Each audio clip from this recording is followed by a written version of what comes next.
Good morning, students. Today we can see lesson 2. The name of the lesson is A Nice Cup of Tea. It was written by George Orwell. The first impression from reading George Orwell's essay include Orwell explaining the proper ways of handling the essence of drinking tea. In this lesson, he described the process of making tea. He explains that we are not drinking a proper tea. So in this lesson, he explains 11 steps to make a cup of tea. So shall we go to the lesson now? If you look up tea in the first cookery book that comes to hand, you will probably find that it is unmentioned. Or at most you will find a few lines of sketchy instructions which give you no ruling on several of the most important points. அதாவது நம்ம புத்தகத்தில் cooking புத்தகத்தில் பார்த்தோம் அப்படின்னு சொன்னால் அந்த டீக்கான explanations எதுவுமே அவ்வளோக்கா டீட்டெயிலாக கொடுத்துருக்க மாட்டாங்க. ஸோ இங்கே வந்து முக்கிய இதெல்லாமே அதில் கொடுத்துருக்க மாட்டாங்க. இம்பார்ட்டன்ட் திங்ஸ் எல்லாம் எதுவுமே என்னென்ன பண்ணணும் அப்படின்றது கொடுத்துருக்க மாட்டாங்க. This is curious not only because tea is one of the mainstays of civilization in this country as well as in Australia and New Zealand, but because the best manner of making it is the subject of violent dispute. இதில் வந்து பல நாட்டில் வந்து பல நாகரிகங்கள் இருக்கும். ஆனால் நம்மளுக்கு அப்படின்னு சொல்லும்போது இது வந்து ஒரு இந்த சுவையான ஒரு டீ தயாரிக்கணும் அப்படின்னும் போது அது ஒரு பெரிய விஷயமாக அவர் சொல்கிறார். When I looked through my own recipe for the perfect cup of tea, I found no fewer than 11 outstanding points. On perhaps 2 of them there would be pretty general agreement, but at least 4 others are acutely controversial. Here are my own 11 rules, every one of which I regard as golden. So இந்த பாடத்தில் வந்து நம்ம ஒரு 11 steps பார்க்க போகிறோம். அதில் வந்து எப்படி ஒரு நல்ல டீ தயாரிக்கணும் அப்படின்றதில் வந்து 11 ஸ்டெப்ஸாக நான் கொடுத்துருக்கேன். அதில் வந்து அந்த 4 அதர்ஸ் அந்த அதில் கொடுத்துருக்கல பார்த்திங்கன்னா 4 பாயிண்ட்ஸ் வந்து பார்த்திங்கன்னா கான்ட்ரவர்ஷியல்னால் அது வந்து விவாதத்துக்கானது, அது யாருமே ஒத்துக்க மாட்டாங்க அப்படின்னு சொல்கிறாரு. ஸோ இதில் இந்த 11 ஸ்டெப்ஸில் ஃபஸ்ட்டு ஸ்டெப்ஸ் அப்படின்னு பார்க்கும்போது, first of all one should use Indian or Ceylonese tea. நம்ம வந்து ஃபஸ்ட்டு சிலோன் அல்லது இந்தியன் டீ தான் நம்ம யூஸ் பண்ணணும் அப்படின்றார். China tea has virtues which are not to be despised nowadays. Despise means hating. இப்போ வந்து சைனா டீ அப்படின்னு சொல்லும்போது பார்த்திங்கன்னா அது வந்து அவ்வளோ வந்து ஒரு நல்லது இல்லை அப்படின்னு சொல்கிறார். ஹேஸ் வேர்ச்சூஸ்னால் குட் குவாலிட்டிஸ்ன்னு சொல்லுவாங்க. அந்த டீயில் வந்து அவ்வளோ குட் குவாலிட்டிஸ் கிடையாது. இட் இஸ் எக்கனாமிக்கலாக பார்த்தா அது ஓகே அப்படின்னு சொல்கிறாங்க. And one can drink it without milk. அந்த சைனா டீ அப்படின்னும் போது நம்ம பால் எல்லாமே குடிச்சிக்கலாம் அப்படின்னு சொல்கிறாங்க. But there is not much stimulation in it. Stimulation means அந்த ஊக்கம் அப்படின்னு சொல்லுவாங்க. அந்த சைனா டீ குடிக்கும்பொழுது நம்மளுக்கு வந்து அந்த ஸ்டிமுலேஷன்ஸ் அந்த ஆக்கம் அது வந்து இருக்காது அப்படின்னு சொல்கிறாங்க. அதுவும் இல்லாமல் one does not feel wiser, braver or more optimist after drinking it. அந்த டீயை குடிக்கிறவங்க வந்து அவ்வளவா வந்து அதில் வந்து டேஸ்ட்டும் இருக்காதான், புத்திசாலித்தனமும் வரமாட்டாங்களாமா, வீரனாகவும் இல்லை நம்பிக்கை இல்லாதவங்களாக தான் அதில் வருவாங்க. அந்த நம்பிக்கைன்றது அந்த டீ குடித்தா வராது அப்படின்ற மாதிரி அந்த சைனா டீயை வந்து அவர் ரொம்ப இதாக சொல்கிறார். Anyone who has used that comforting phrase, a nice cup of tea, invariably means Indian tea. So none other than வேறு எந்த இதுவுமே இல்லை, நம்மளுக்கு வந்து இந்தியன் டீ தான் பெஸ்ட் அப்படின்றத அவரை எடுத்து சொல்கிறாரு. ஸோ இதில் ஃபஸ்ட்டு வந்து எந்த டீயை செலக்ட் பண்ணணும்னு சொல்கிறாரு. செகண்ட் பாயிண்டில் வந்து secondly tea should be made in small quantities, that is in a tea pot. அதாவது நிறையா பண்ணுறதை விட அளவு கம்மியாக குவான்டிட்டியை கம்மியாக பண்ணால் தான் அதனுடைய டேஸ்ட் அதிகமாக இருக்கும் அப்படின்னு அவர் சொல்கிறார். Tea out of an urn is always tasteless. பெரிய களத்தில் செய்யும்பொழுது அந்த டேஸ்ட் இருக்காது அப்படின்னு சொல்கிறாங்க. அந்த பெரிய பாத்திரத்தில் டீ செய்யும்போது அதனுடைய சுவை வந்து இருக்காது அப்படின்னு சொல்கிறார்.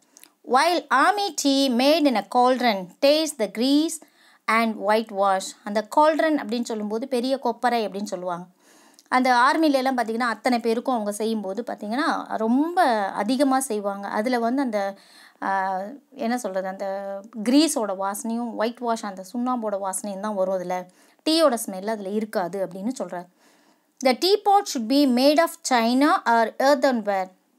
அந்த சைனா கிளேன்னு சொல்லுவாங்க, இல்லைனா மண்பானை, அதில் தான் வந்து டீ செஞ்சால் நல்லாயிருக்கும் அப்படின்னு சொல்கிறார். Silver or Britannia ware teapots produce inferior tea and enamel pots are worse. So அந்த சில்வர் பாத்திரத்துலேயோ அல்லது அந்த ஈயம் அப்படின்னு சொல்லுவாங்க, அதில் அந்த பித்தளை இதுலெல்லாம் செய்கிறது வந்துட்டு அவ்வளோ வந்து டேஸ்ட்டாக வராது, அது வந்து அவ்வளோ வேர்ஸ் அப்படின்னு தான் சொல்கிறாரு. தோ கியூரியஸ்லி இனஃப் எ பியூட்டர் டீபாட், அந்த ஈயம் அப்படின்னு சொல்லுவாங்க, கரியம் அப்படின்னு சொல்லுவாங்க, அது இப்போ இந்த காலத்துலலாம் அது இல்லை. அந்த காலத்தில் அந்த இது யூஸ் பண்ணிகிட்டு இருந்தாங்க, அல்லாய் அப்படின்னு சொல்லுவாங்க, அதில் யூஸ் பண்ணிகிட்டு இருந்தாங்க. ஆனால் இப்போ வந்து அது வந்து கிடைக்கிறது இல்லை, மண்பாண்டத்தில் செய்கிறது ரொம்ப பெஸ்ட்டு அப்படின்னு செகண்ட் பாயிண்ட் சொல்கிறாரு. தேர்ட் பாயிண்ட் வந்து என்னென்னா, thirdly the pot should be warmed beforehand. அதாவது அந்த ஃபஸ்ட்டு அந்த பாட் வைக்கிறத அதை தான் நம்ம வந்து ஃபஸ்ட்டு சூடு பண்ணணும். This is better done by placing it on the hob than by the usual method of swelling it out with hot water. சுடுதண்ணியை வச்சு அதில் பண்ணுறதை விட அந்த பாட்டை வந்து சூடு பண்ணிவிட்டு அதுக்கப்புறம் தண்ணி ஆட் பண்ணுறது தான் பெஸ்ட் அப்படின்னு சொல்லி தேர்ட் பாயிண்ட்டாக சொல்கிறாரு. Fourthly, the tea should be strong. For a pot holding a quart, if you are going to fill it nearly to the brim, 6 heaped teaspoons would be about right. அதாவது fourth பாயிண்ட்டாக என்ன சொல்கிறாங்கன்னா, அந்த tea வந்து ரொம்ப ஸ்ட்ராங்காக இருக்கணும் அப்படின்னு சொல்கிறாரு. அந்த எந்த பாட் வச்சு நம்ம டீ பண்ணுறோம் அப்படின்னு சொன்னால் அது பிரிம் வரைக்கும், பிரிம்னு விளிம்பு வரைக்கும் தண்ணியை வச்சுக்கணும். அதுக்கப்புறம் 6 heaped teaspoons would be about right. 6 teaspoon tea தூள் அதில் போடணும்னா. In a time of rationing, this is not an idea that can be realized on every days of the week. இது வந்து நடைமுறைக்கு வந்து சரியாக வராது.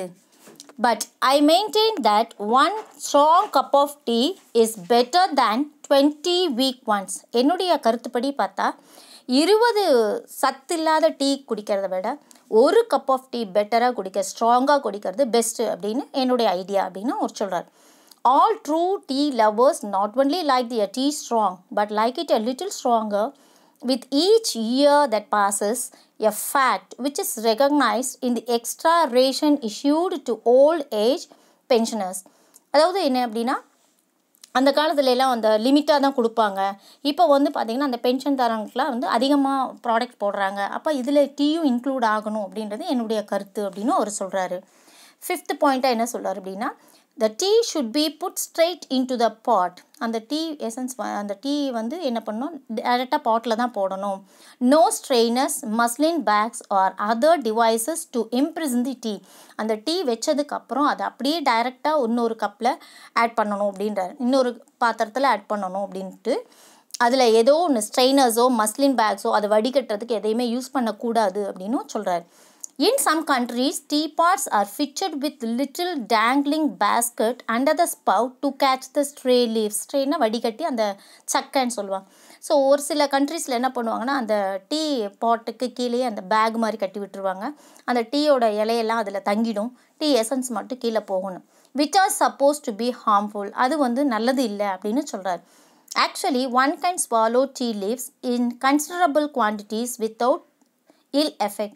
அதாவது அந்த டீ இலை வாய்க்குள்ளே போகலாம், முழுங்கலாம், அது ஒன்றும் தப்பு இல்லை. ஒரு ஸ்மால் அமௌண்ட் ஆஃப் குவான்டிட்டிஸ் போகிறதுல தப்பு இல்லை. அதனால் அதை வடிகட்டி அதை ஸ்பாயில் பண்ணக்கூடாதுன்னு அவர் சொல்கிறார். And if the tea is not loose in the pot, it never infuses properly. Infuses means boil.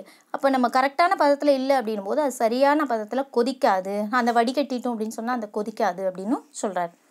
So sixth பாயிண்ட்டாக என்ன சொல்கிறார் அப்படின்னு சொன்னால், one should take the tea pot to the kettle and not the other way about.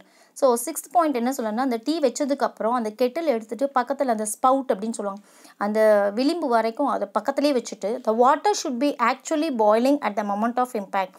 அந்த tea கொதிச்சுட்டே இருக்கும் பொழுதே அடுத்த பாத்திரத்தில் நம்ம ஆட் பண்ணணும்.